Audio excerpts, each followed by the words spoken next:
Барлықтарыңызға қайырлы күн қыздар. Бүгін сіздерге дәмі өте ерекше қытырлақ болып шығатын чебурекиді жасап көрсетпекшімін.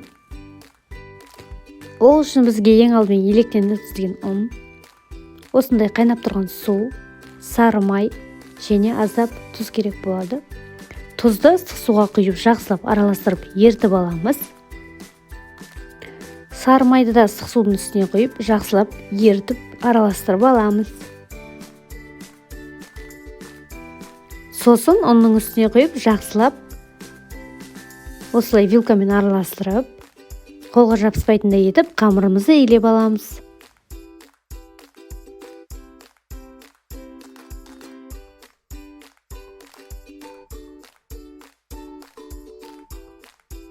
Илеп алған қамырымызды осындай стрич пакетпен орап, жақсылап 15-20 минут бойында тоңдырып аламыз.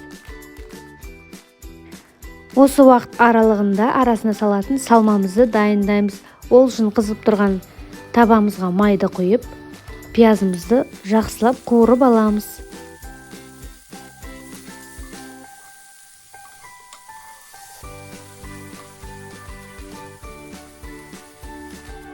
Қуырып болған соң артынша осындай дайын еріген фаршымызды салып, араластыруды, қуыруды жалғастырамыз.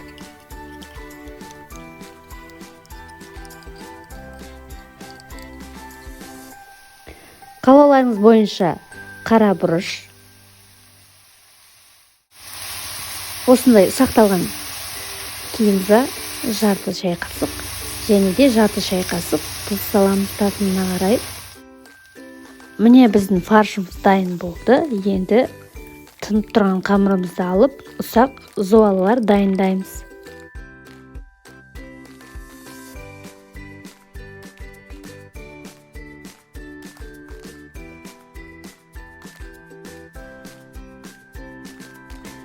Бөлшектеп алған зуалыларымызды осы видеодағыдай жұқалау етіп жайып аламыз.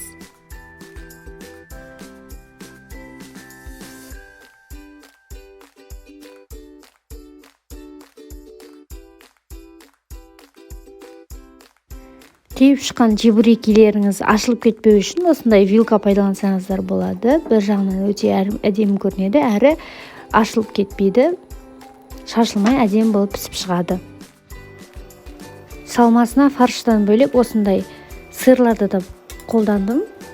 Бұның да дәмі өте керемет болып шығады. Үйде балалардан қалып қойған немесе дастарханға асартай қойған кезде қалып қойған сырлар болса да бола береді.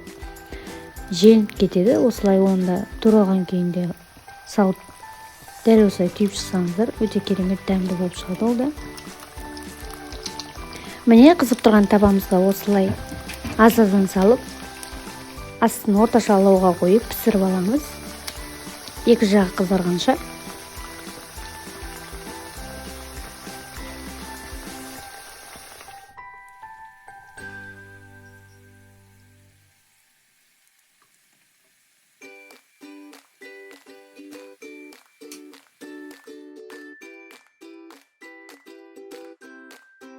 Міне қыздар, біздің чебурекилеріміз осылай болып пісіп шықты. Барлықтарыңызға осы рецепт бойынша жасап көруге кеңес беремін. Өте дәмді болып шығады, дәмі ерекше. Егер видео ұнаған болса, лайк басып, комментарий қалдырып, каналыма подписаться етуді ұмытпаңыздар. Барлықтарыңызға ас болсын.